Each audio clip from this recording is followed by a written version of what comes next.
Thank you for joining us wherever you are. This podcast episode is brought to you by the Old Ways Actual Play team. This actual play uses the 7th edition Call of Cthulhu tabletop role-playing game rules by Chaosium. This actual play is performed by adults and in an adult setting. While we try very hard to stick to language for all ages, listeners should know that this podcast may include mature themes. All content, including names, places, events, companies, and etc., that may bear resemblance to entities living or dead, is strictly coincidental. My name is Michael Diamond, and for tonight's game, I will be your keeper. Thank you for joining us again another episode of the Old Ways Podcast. I'm your keeper, Keeper Michael, and we return to Horror on the Orient Express, where we find ourselves still in the depths of a cave. But first, as we like to do, we like to thank all of our listeners and all of our Patreon supporters. We truly appreciate all your support over the years, and we know, without fail, we will have you in our corner as we make the turns that 2023 offers. And so, at the top of the show, as we like to do, we'd like to introduce you the cast. So, to my right. Hi there, this is Mike, and I play Mr. James Robert Fraser. And got stuck in a very narrow passage, but I'm all right now. Yes. It seems that your compatriots, or I should say your fellow investigators, felt it necessary to see how the sausage is made here in the caverns with you, to maybe your unfortunate end. Yeah, my end was rather unfortunate in that narrow passage. Indeed. Battered and bruised, but not broken, not yet. Not broken yet. So, to Mr. Fraser's right. Hi, this is Rena, play Lady Elisabeth Fitzroy, and I'm doing some sightseeing. Doing a lot of things. We haven't seen Lady Elisabeth for a little while on camera. I wonder what they got up to. I'm certain we'll find out at the end of the table. Hi, this is Giles, and I'm playing Simon Griffith, and Simon's not thrilled that Mr. Thompson was cranky last time. Yeah, I can't blame you there. A cranky Thompson, especially one that decides to remind everyone else around it that it's cranky, not the most favorable thing. And to Mr. Griffith's right. Hi, this is Miranda, and I play Maggie Bellinger, and I'm so happy to hear Rena's voice this week because I am desperate to find Lady Elisabeth. Yes, for all sorts of things. You see, it seems, anyway, that Miss Bellinger has put all the puzzle pieces together, and now her compatriots around her, or her fellow investigators, depending on who they are a little bit erstwhile, and that is really beginning to turn the screw with Miss Bellinger, and she'd really, really like to just get on with it. We are in the missing professor formation this evening. When last we saw the professor, he was just not but 10 feet or so away from Miss Bellinger as they'd entered a cave. We'll check in with him in a little while. At the top of the show, though, because it is a new month, a new you, we are going to have our investigator refresh of their wonderful luck stat. And so I will invite them in introductory order to roll their luck, and then we'll determine how much they get. Alrighty, I currently have a plethora of luck. My luck is sitting at 71. Quite how that's happened, I really don't know, but let's see what the dice say. Well, that's a 64, so that is a successful luck roll. Indeed it is. I'll be using my wonderful Eldritch Glam dice from Odd Duck Dice to roll you some luck. And that's 7 points, sir. Well, thank you very much. Alrighty. And Lady Elisabeth? Okay, so my luck is currently at 55. And of course, I rolled a 03. So. All right. Well, and you still get 8 points of luck. Oh, nice. Not going to complain about that at all. Better than a sharp stick in the eye. Mr. Griffith, go ahead and give us a luck roll. Well, let's see if I can make this one again like last time. I have 11 luck. That's a 95. Well, sounds like you get a little more luck than usual. Oh, wow. 19 points of luck. That puts me at 30, which means I'm dangerous. No, sir. You're useful. Possibly dangerous. Miss Bellinger. Miss Bellinger currently has 16 luck because I cannot help myself. I continue to spend it. I rolled a 55. Ooh, right. That is 15 points of luck. He may live to see another day then, but probably not. I'll just spend the luck. We know you. We know you. You are you are such a exciting and exuberant luck spender. I truly appreciate it. Alrighty, so we are going to raise the curtain tonight in a deep and foreboding passageway. So, Lady Elisabeth, something came over you very recently. A need. A serious and dedicated need inside of you to complete something. To find a path which would lead you to that completion. You feel as if there is a burden within yourself that is locked away. And you have recently found that in an object, a medallion that you have taken hold of.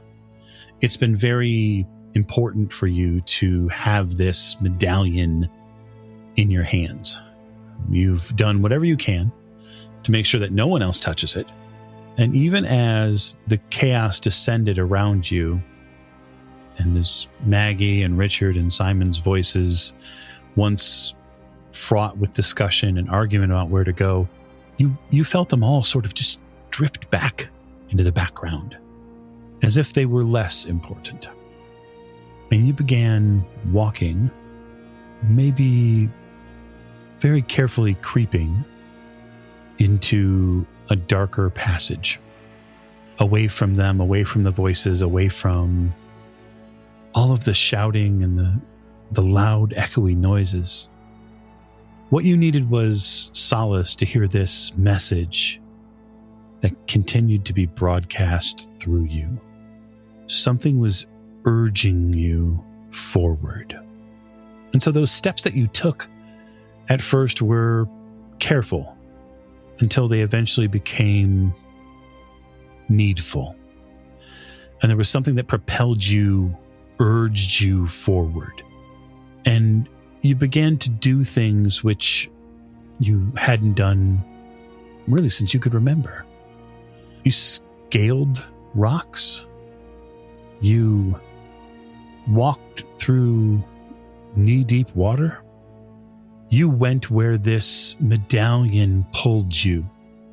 Because the voice inside your head said that if you would just bring the medallion to them, that they would be willing to remove that final lodestone that weighed you down. Not the lodestone present from your family. Take your pick. Your brother, your half-brother, your father. All of those weights pale in comparison to this weight. This weight is a personal one, and it's one you feel at the core of your being. You've only once felt truly that it was lifted. You felt that in the clock tower you were finally yourself. Perhaps in the fleeting moments between you and Ileana, you may have felt it lifted enough to breathe. But ever since then, the constant reminder has been is that you are not truly awake yet. Part of you still sleeps. It is still crushed under the weight and malaise of a world which refuses to bend to allow you to exist. It's a difficult weight. It's one you've bore for far too long. And so the promise of simply giving up this medallion in exchange for it seems a trifle thing for you at this point. And when you finally look up in this cave that you find yourself in, the water around you surging through several of the passageways, you realize that the light that you had at one point, the torch is gone. There is something that is allowing you to see the rock formations around you, to read the pits and crags and all of the different stonework here. There is no source of that light. It is something that comes from somewhere else. The medallion, this silver, beautiful medallion you hold, the one that keeps you warm, the one that fought off the Bora, that must be it. It doesn't illuminate at all. It is simply a disc. But this cavern you find yourself in, there is a passageway ahead. There is a passage far off to the left. You can see those and read those as if the light of day were still somehow found down here. Well, obviously, I was meant to be here, so that makes perfect sense. What do I see? Symbols? Well, the symbols within the disc are the ones that you looked at earlier and were still a bit fuzzy on, but some of them now are coming to form. Some of them are coming to clarity. They seem to be made in edification to a being that walked the earth in ancient times. Tall, strong, feared. One who walked on the wind and through legends. A force of the very earth which it inhabits. A force from the north. You don't see it named here, or it may be that there are inscriptions on this which you cannot yet understand. Well, my experience in the clock tower was fire, and this seems to be air. They go together just fine, don't they? It's like it was meant to be. Certainly, one could read it like that. One, like yourself, might feel it a comfort to do so. Not that you're interested in the analysis portion to this point. What you want is the lodestone removed, the key used, the lock finally turned and opened. And it's a feeling I'm rather loath to think about giving up. So I'm going to keep going. And I don't think I'm even thinking about the others at this point. Like, they can take care of themselves. It's fine. And I don't think it's even crossed my mind that Mr. Fraser's probably worried out of his mind. It's just, he'll be fine. I'll find them later. I've got things to do. More important things. Yes, you urge your body forward along these rocks. And you walk through a very small passageway. One which is very tight. You have to slide through. You feel the rocks scrape your clothing, pull and pick at the edges of the fabric. Some of it gets caught. You feel the tearing of clothing, although it doesn't particularly bother you. And you notice something keenly there in the middle of that passageway. You haven't really bothered much in the recent steps with using your cane at all. It's been in your hand as necessary, but it simply has not been necessary. Whatever has taken hold of your perceptions or of your will is not interrupting the signals that your legs are supposed to feel. That seems to me to indicate it even more that I'm on the right path for me, being able to move properly without it slowing me down or having to consciously think about each step, especially after exertions like climbing, which it still surprises me that I was able to do, but not surprises too much. It's just another indication is all.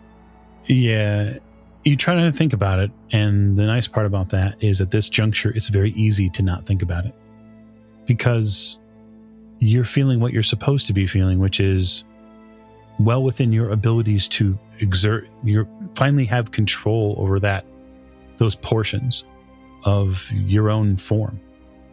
And it's exhilarating in some senses as well. It's sort of what urges you forward.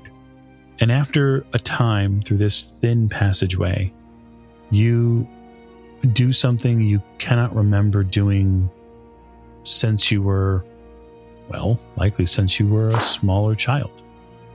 And that is, you get down, because you have to, on your hands and knees and crawl through a passageway.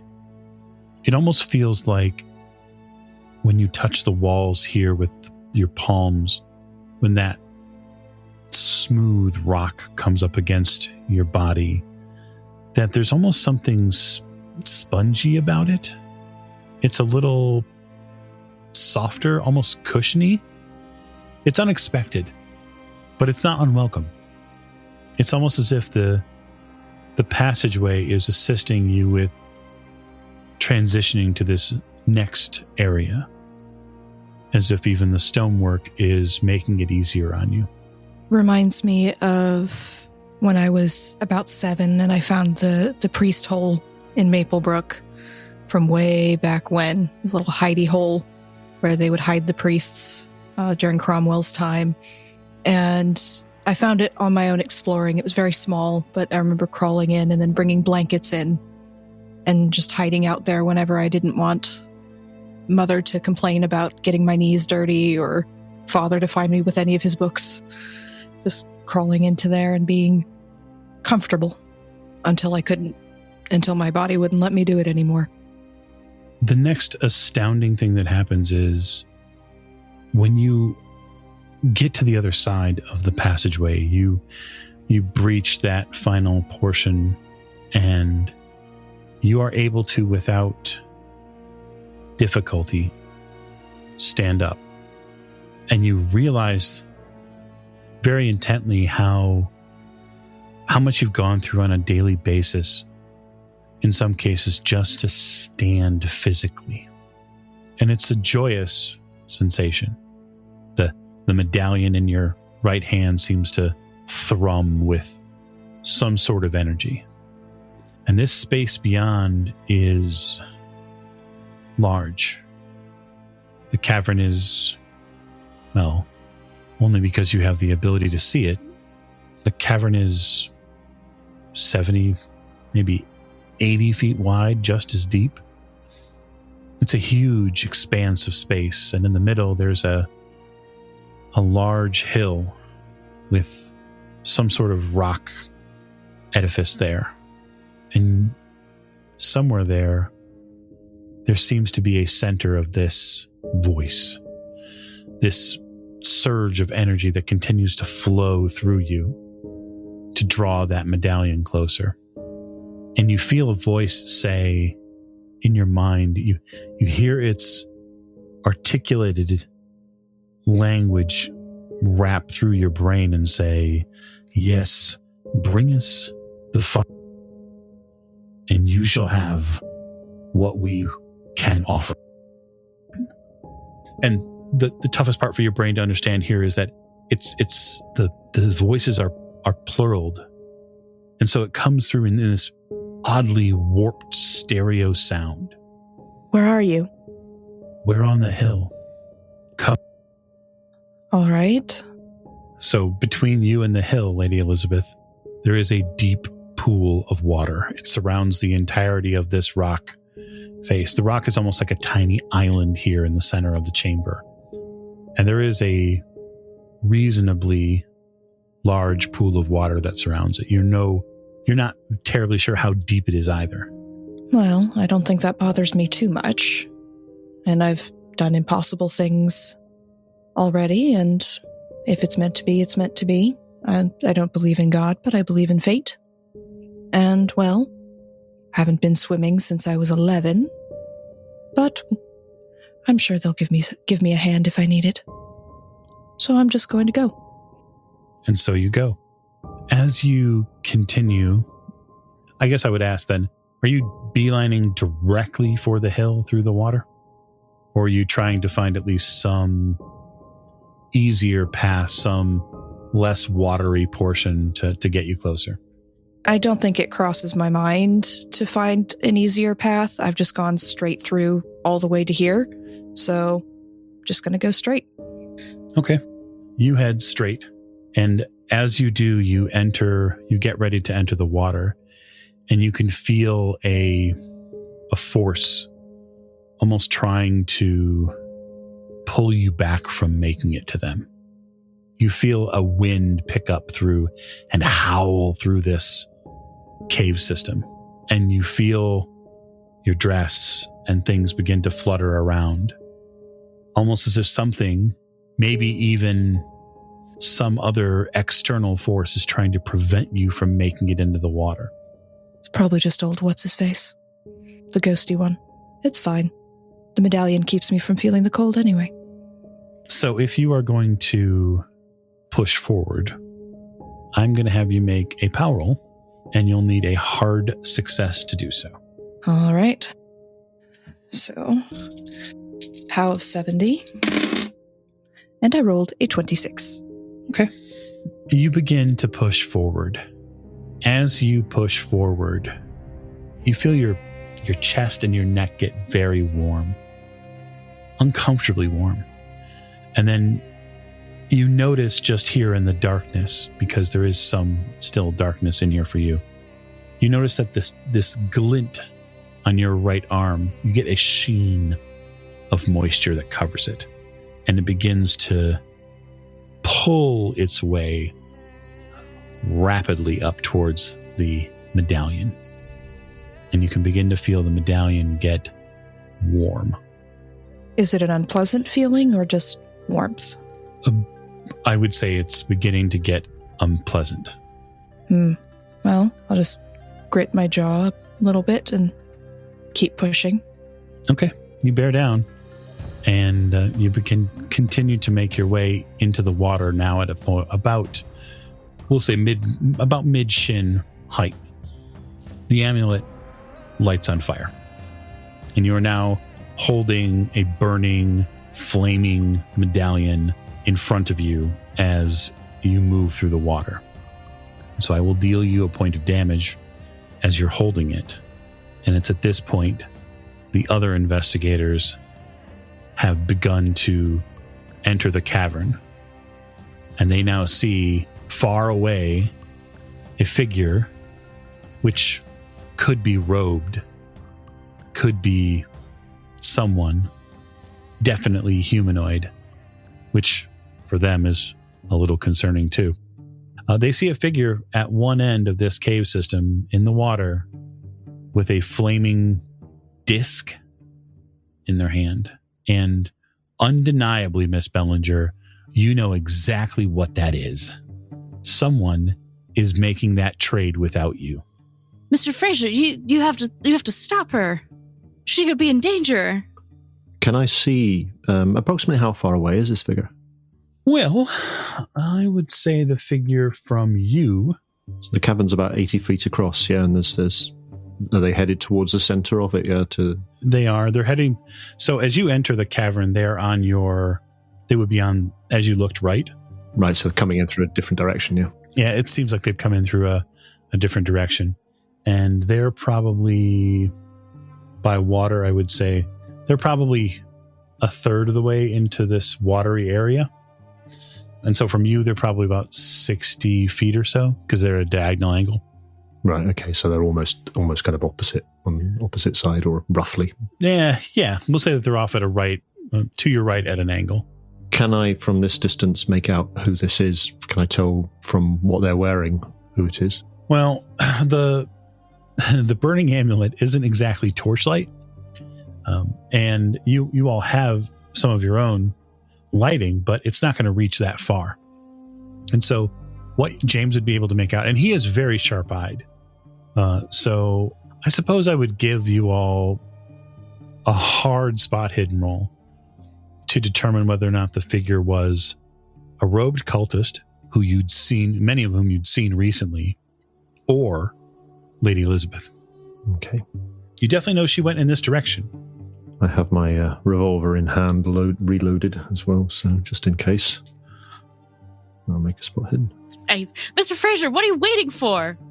I can imagine. Maggie only waits a moment before charging off. Miss Bellinger, wait! That is not a hard spot hidden, that's just a normal spot hidden. But I will spend the 2 points of luck that I think I require in order to make that a hard spot hidden. All right, then. You spend a little luck, and sure enough, that's not a robe. That's a dress. Your ladyship, wait!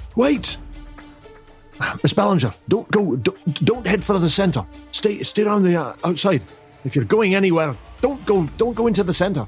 Maggie knows that the quickest way between 2 points is a straight line. Yes. And that's the way she's running. And in that case, Fraser is going to go and try and curtail her and say, stick to the outside, stick to the periphery. So I'm going to have our non-Lady Elisabeth investigators make me a general spot hidden roll, things that they would also see. But for you, Lady Elisabeth, because of all the trials and tribulations that you've been through, some of them off camera now, some of them on, I'm going to have you make a SAN roll to continue doing what you're doing. Well, I'm just thinking of the fire in the bell tower. It's totally fine. My sanity is still 68. Yeah. And I rolled a 59, so pretty close. Okay.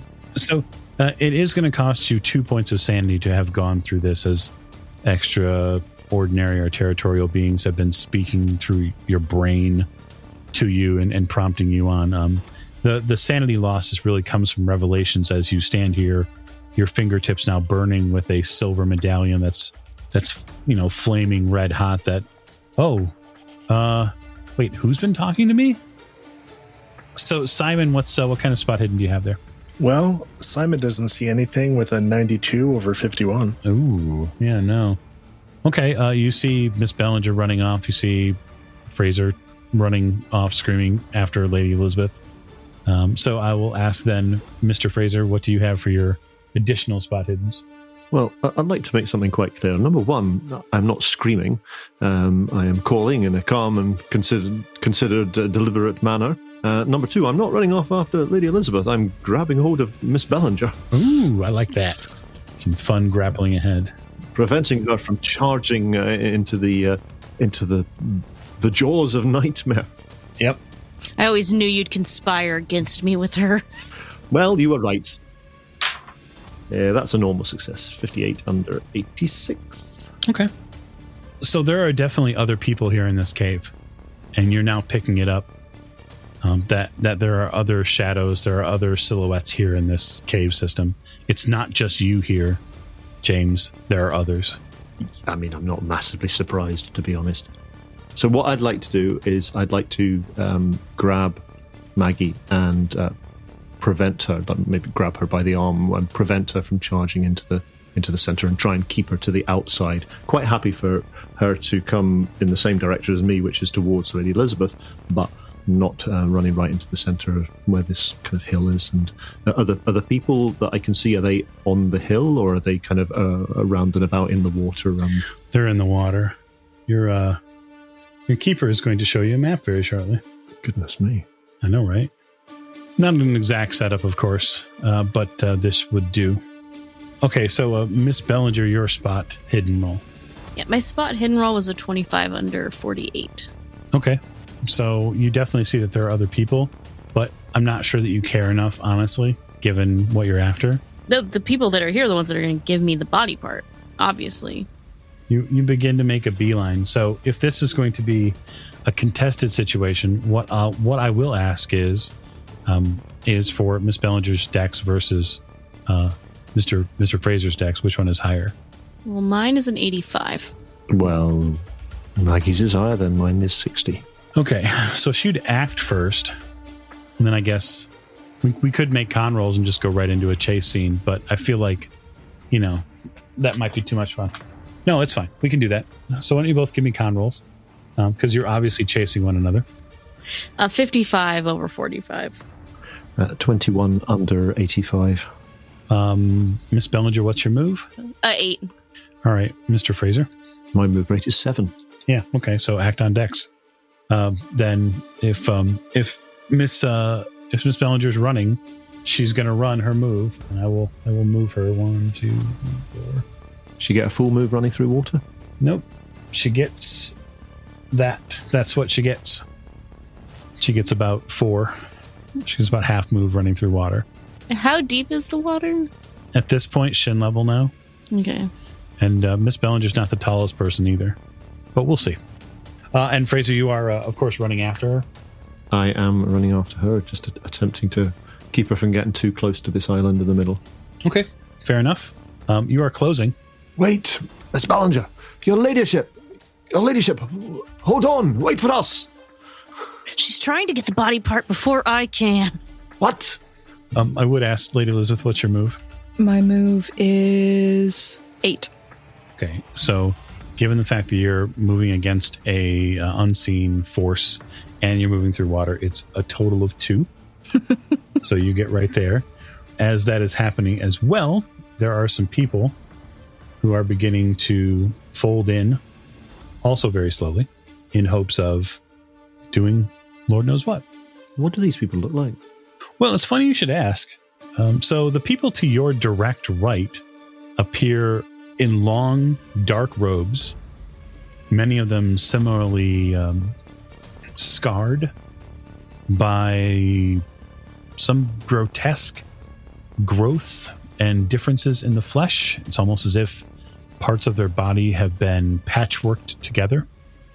Very similar to some of the men that you saw enter through the outside, which you attempted to, and so easily so, dealt with. Okay. Lady Elisabeth, you would be the first one to see really the people on the far side here. And so these gentlemen who are closing in on you all wear very similar red fezzes. Well, we can't have that. If the moves continue as they are, as you get deeper into the water, both of you, it will eventually devolve into swim checks because the water does get that deep. I'm fine with that. Okay, I would like you both to make swim checks. And that also means you, Lady Elisabeth, will be making a swim check as well. Oh, God. Went to the country club a lot. I can swim. Oh, I'm just going to spend 3 points of luck and make that a success because I got a 23 over 20. Okay. You move 1 square. Mr. Fraser can swim just about as well as anyone. But today he's floundering somewhat. That's 80 over 20. Maggie rolled a 65 over 35. Maggie wants to push the roll, though. Really? So tell me, Miss Bellinger, how would you push the swim roll? I'm swimming in a lot of clothes. You are indeed. You are in swimming in a lot of clothes, and so that could potentially restrict you or weigh you down. And so how would you remedy that?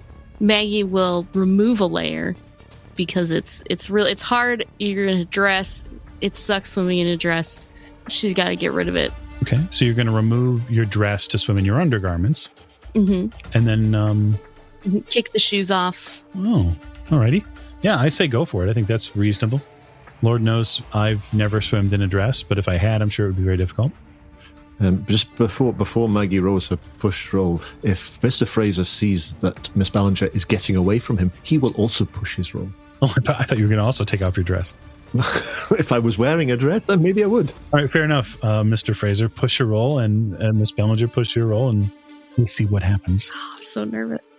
I've never been more nervous for a roll. I rolled a 70. Did you now? I'm going to push my roll. So Miss Ballinger is not getting away from me. Nonetheless, Mr. Fraser sees this as an opportunity to catch up with her and grab hold of her by her... Oh, my goodness me, she's revealed her ankle. And he rolled a 12. Fantastic. So you see this as an amazing opportunity to catch up to Miss Bellinger. Miss Bellinger, you begin taking off your dress and kicking off your shoes. It does not go as well as you were hoped. You become tangled up in the fabric itself. You're not really sure which layer is which, and so you begin to sink. And so next round, we'll likely we'll probably have to do something I've not done in a while, which is reference the drowning rules. Well, I think if I can use my successful push roll to catch up with her and try and prevent her from drowning, that is what I will do. I think you can attempt to prevent her from drowning next round. What I'd like to know is what Simon is doing, because he's not yet moved in 2 rounds.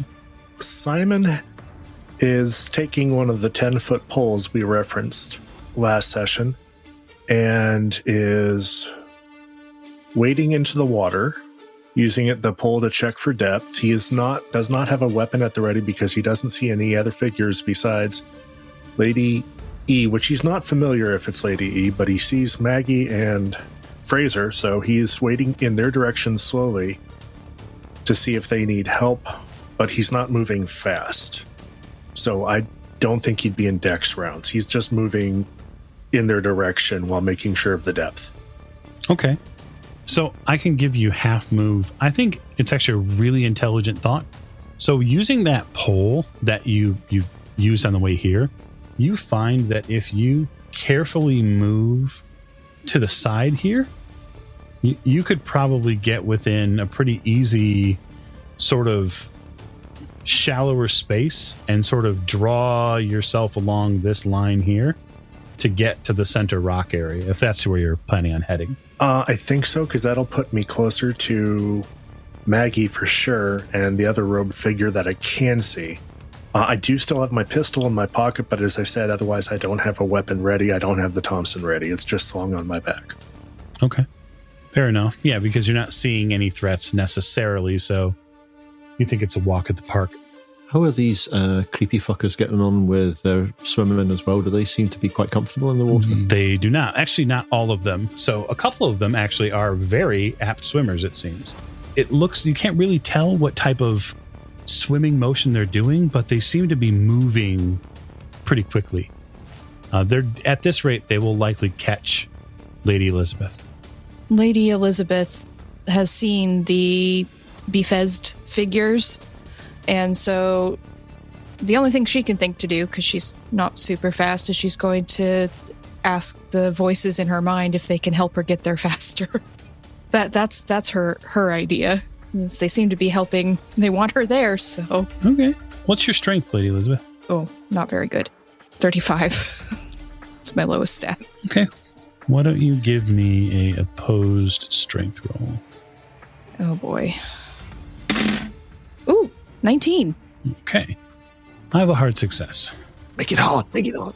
Oh, no, you're going to need to be extreme. You're going to be, to beat it, you're going to need, unless it's got a crappy strength. Up to you. If you want to go ahead and do that. What's 1/5 of 35? 7. So I'd need to spend 12. Mm-hmm. Okay. I think it's important to her, so... Okay. Extreme success. So, you are going to move 2 spaces rather than 1 then, as something otherworldly takes hold of you. And this is not at all pleasant. It's physically unnerving, and I'll just put it like this. The sort of tawdry time you had with some ghosts recently, it's similar to that, except it's different. It's like some massive hand or multi-limbed appendage grabs hold of you and sort of pulls you, and all of its appendages wrap around you at the same time. So it's a very disconcerting feeling, like someone picked up their little dolly and they're going to move it. That's sort of like the action that you get, and it pulls you from essentially the breastbone forward. So you sort of like, flaccid limbed move forward 10 feet. And there's a deep and unsettling groan that comes from the middle of the rock. It is not pleasant to hear. And so you'll have to make a sanity roll now. Of course. 48 under 66. You are good. That's just a really creepy noise. Does that affect the rest of us? Do we hear that strange groaning noise, or is that just Lady Elisabeth? Oh, no, sir. That's just her. Okay. If you'd like to commune mentally with a spirit from another world, then you would hear it too. Nah, you're all right. Cheers. So, Miss Bellinger, you go head over heels, essentially. So your idea, Maggie, when you swim forward, is to sort of swim out of your dress, right?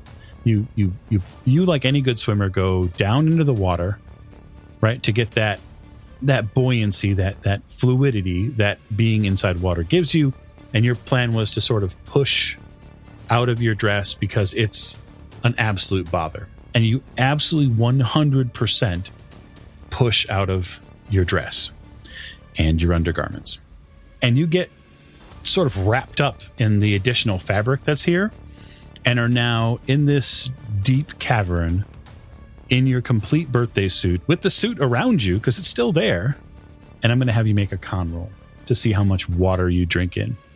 72. Okay. So I'm going to say breathing water is a D6. Very good. Ooh, take 6 damage, Miss Bellinger. You take a big mouthful of water in. And now I'm going to give Mr. Fraser the opportunity to save you, as he is essentially right on top of you in the water. And you can see this splashing and movement down below. You can see that There's something down there. This is obviously where she's gone underwater, Mr. Fraser. Is she in a state of déshabillement? Unfortunately, given the lack of light, you're not sure. Oh, well, in that case, I see nothing for it but to take a deep breath and plunge down into the murky depths in order to rescue Miss Bellinger from a watery grave. Quite right. With my 20 points in skill.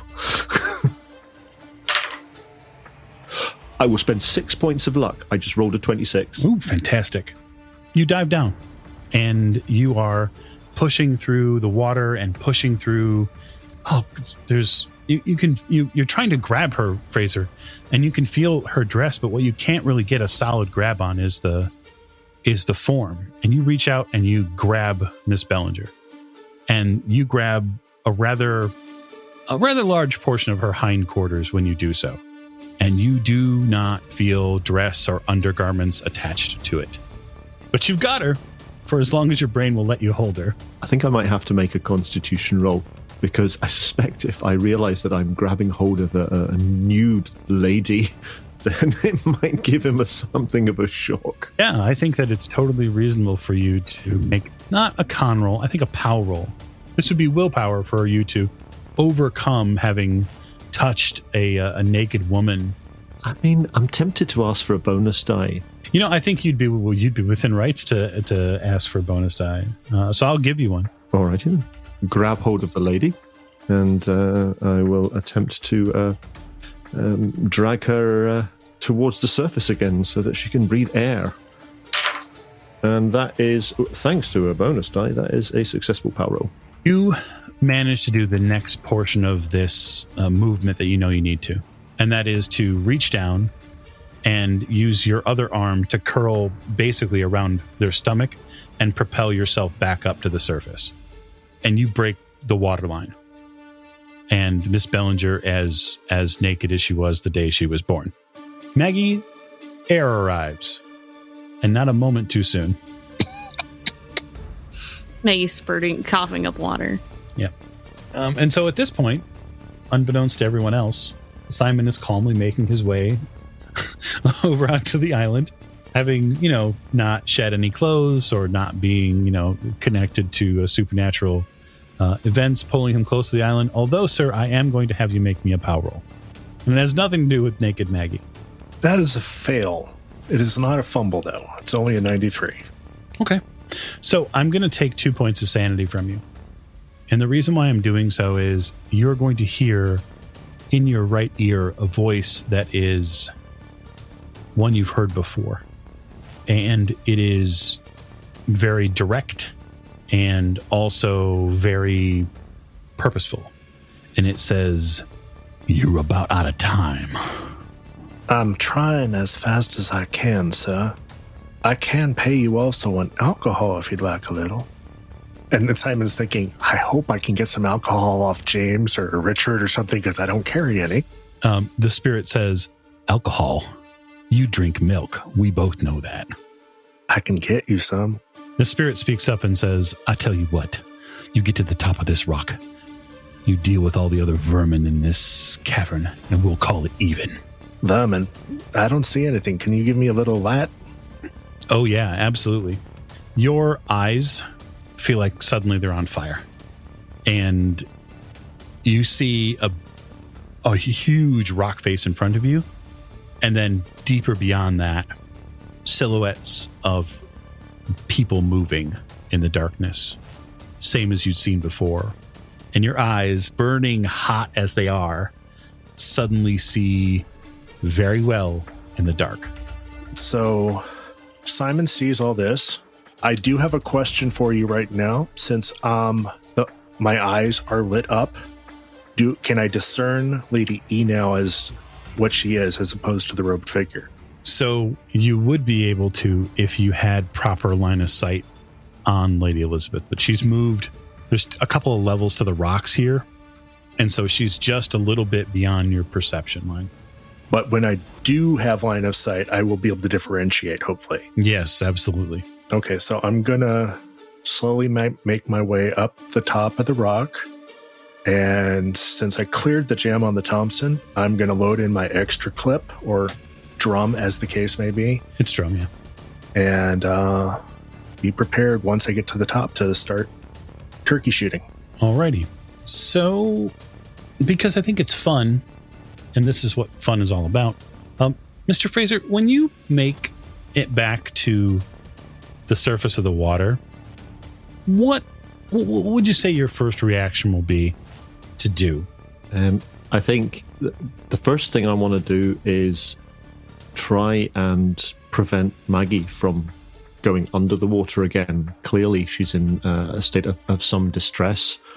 She's got no clothes on, which is what the fuck. But nevertheless, I want to try and get her to shallower water so that she can stand up.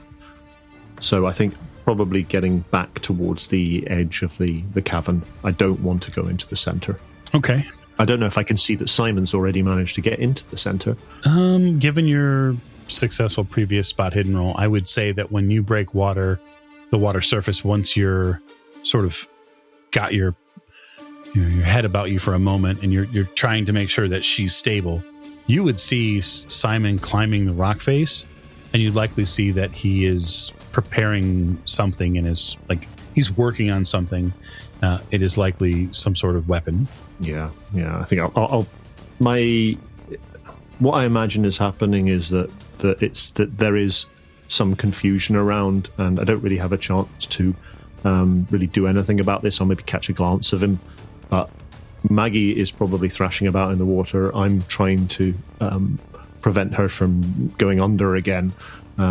So I think I'm just going to have to not do anything about the fact that Simon's in the center, which is really concerning to me. But right now, my whole attention has to be focused on Maggie. It does, and it would be if it wasn't for your eyes seeing Lady Elisabeth being pulled against her will closer to the rock, and as you see that, it hits you in your core. You can tell that she's seemingly physically fighting something that is drawing her up out of the water, as if a child was playing with a doll and removing it from the water. You can see that her legs and her arms are a little slack. She's fully conscious. You can tell that for sure because she's holding onto a flaming fucking medallion.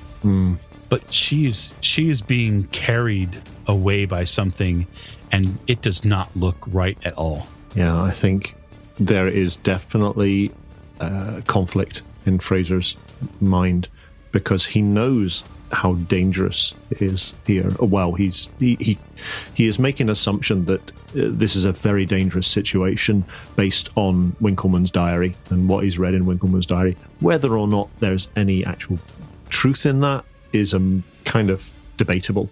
But given how close he is to to that little island in the center of the pool here in the cavern, I think there's probably a moment's thought goes through his head, and then against his better judgment to some extent, he is going to try and reach the center, because at the very least it will be dry land. Then I suppose it is likely, and I won't speak for her because she can speak for herself, Miss Bellinger, you don't want to go back to shore either. You want to reach the island. No. Okay. Yeah, I have to stop Lady Elisabeth and get the medallion and stop her from making a trade that's my trade. All right, then. So if the two of you are going to, say, swim in the same direction, are you trying to swim away from Mr. Fraser, or are you going to continue to use his strong arm of support to move closer? If he is getting me in the direction I'm wanting to go, then I will allow him to assist me. Okay. I don't think Mr. Fraser knows anything about life-saving techniques, but he's probably trying to hold Maggie's head above water and maybe scull with his other hand and just try and get to the closest thing that he can grab hold of. Yeah, so once she gets above water and she coughs a little bit, you're able to make a little traction forward. Her legs continue to kick underneath you, which is supremely helpful. And it's supremely helpful the two of you aren't fighting which direction you're going. So that's, again, helpful. And James, you reach just at the end of this portion of your round, you reach a place where you can actually put your foot down. and you feel rock underneath you as you get close to the island. In that case, I will do that, and I will try and get up onto some sort of solid ground as quickly as I can. And once I think it's safe to do so, I will let go of Maggie. And I think the first thing he'll probably do is take his jacket off to give to Maggie to cover her modesty. Understood. Very good. All right, Lady Elisabeth, you are now that much closer to the island, to the point where your feet bump against some of the rocks and some of the initial incline of these rocks. The fire that was surrounding the medallion cools and then evaporates into smoke. You can smell the light singe of the flesh of your fingertips. And even as you adjust just slightly, you can feel that first layer of skin pull away. It is uncomfortable, but you finally get your footing on this island. And there is that same energy that has been in your brain now, sending you messages, pulling you closer, that it is beginning to radiate from inside of you. You can feel that just internal thrum is now in sequence and in time. It has been off time, it has been closer to time, and now it is in sync. And it is a captivating feeling. Well, time to get up that hill then. You begin moving up the hill, and you can feel that there are beings here outside of your perceptions. Somehow, you may not be able to see them with your eyes, but there are things that are here. There's also an awful lot of objects here. You see chests, crates, barrels. You see just random objects on the ground. It feels like a treasure hoard that's been dumped here. Or maybe some pirate at once used this for a place to stash important baubles. But you walk amongst them, small statuary pieces, somewhat molded picture frames, all sorts of objects litter the ground here. And you know that this medallion is meant to be here along with them. Do I feel a particular pull in any direction to put it, or do I see a figure to give it to? You don't see a figure to give it to, but as you make your way up this small, almost really just tiny footpath that wraps back up towards the top of this hill, there's something that's drawing you up to the precipice, the peak of this hill. You know intently that whatever lodestone you have left to finally release is there. It has to happen there. So that's where I'm going. Okay. Not paying attention to anything else around me, just really focused.